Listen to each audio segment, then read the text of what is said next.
Shalom, Felix Xiao berkelit. Tidak ada agama yang benar-benar sempurna karena semuanya itu ditafsirkan oleh manusia. Aku jawab dengan sedikit filsafat ya. Coba kita bedah nih. Agama tidak sempurna karena itu adalah tafsiran manusia. Ya.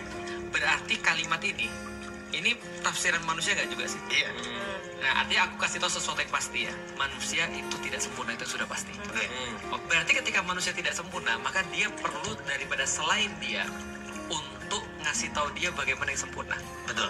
Berarti harus dari eksternal dong. Betul. Itulah agama. Tapi banyak manusia yang salah nafsirkan gak sih? Banyak manusia yang salah. Rasionalitas agama.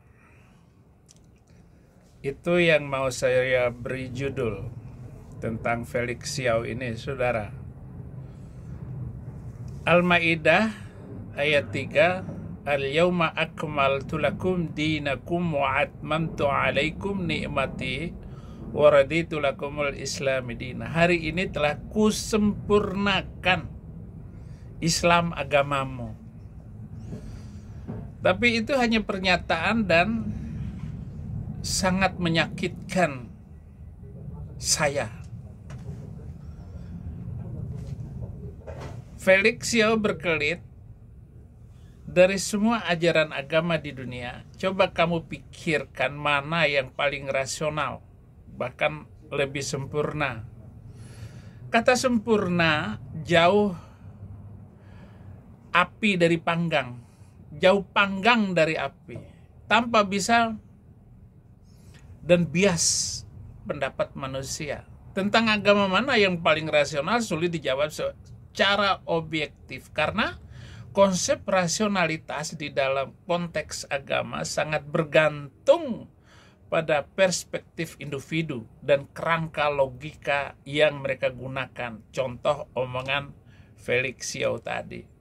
Nah, setiap agama besar di dunia memiliki unsur kepercayaan yang dalam beberapa hal melampaui batas-batas rasionalitas, terutama dalam hal metafisika dan konsep ketuhanan. Namun, beberapa poin yang mungkin menjadi dasar analisis Islam. Dalam tradisi Islam, rasionalitas dan akal mendapat tempat penting, mendorong pengikutnya untuk memanfaatkan akal dan logika dalam memahami alam semesta yang dianggap sebagai tanda-tanda kebesaran Tuhan, yaitu ayat kauniyah. Banyak filosof muslim seperti Al-Ghazali, Ibnu Sina yang mencoba menyintesiskan ajaran agama dengan filsafat rasionalitas Yunani. Al-Quran juga mengajak manusia untuk berpikir dan merenung tentang ciptaannya, walaupun dalam kenyataan berbeda jauh dari yang saya katakan tadi. Itu kan konsep Islam, dan tentu saja hal itu dulu Kristen. Dalam teologi Kristen, iman seringkali dilihat sebagai pelengkap rasionalitas. Nah, ini hal nanti banyak sekali diskusi di sini.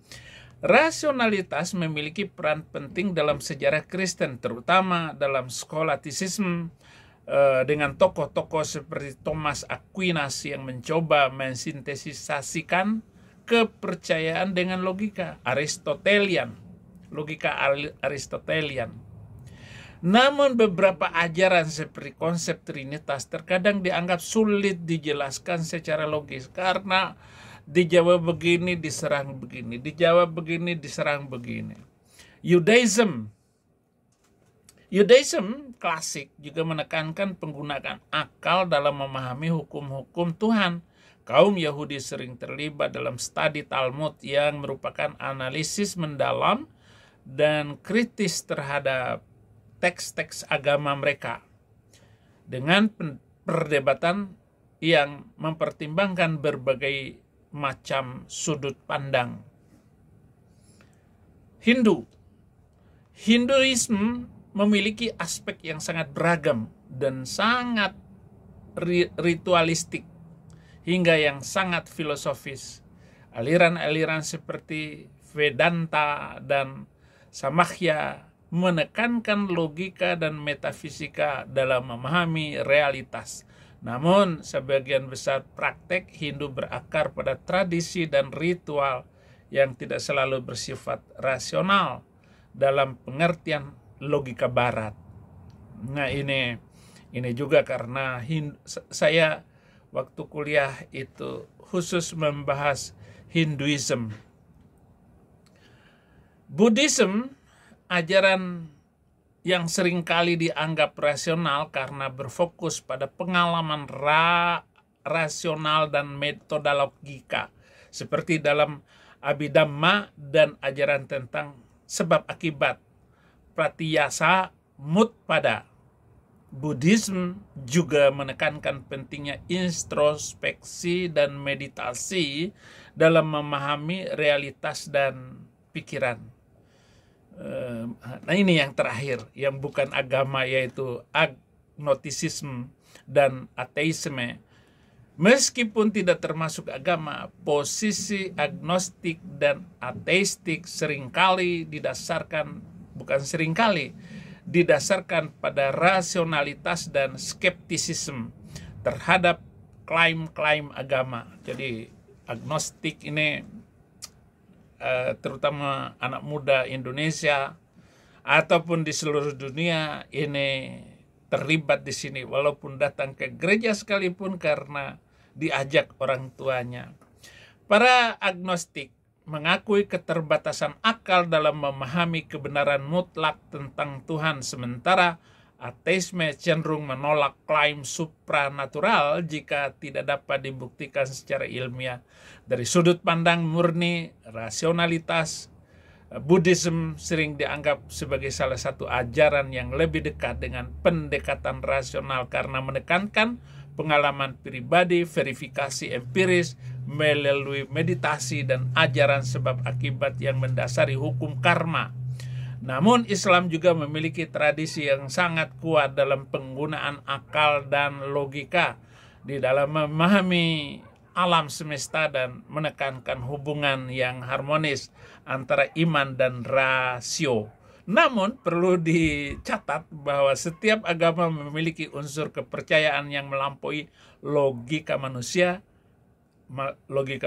biasa, dan rasionalitas bukanlah satu-satunya cara menilai kebenaran agama.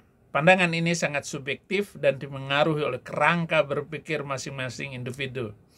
Ya, itu yang saya ajar untuk Felix Xiao yang Islamnya nggak jelas.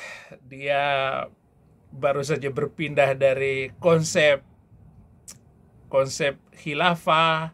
Sekarang dia nggak berani lagi ngomong tentang khilafah karena dia masuk lewat PKS. Nah, PKS ini, saudara-saudara, partai agamawan yang mau mendirikan khilafah. Khilafah itu adalah kepemimpinan di seluruh dunia. Seluruh negara Islam harus bergabung di dalam khilafah yang dipimpin oleh seorang khalifah seperti pada zaman sahabat, yaitu Khulafaur Rasyidin.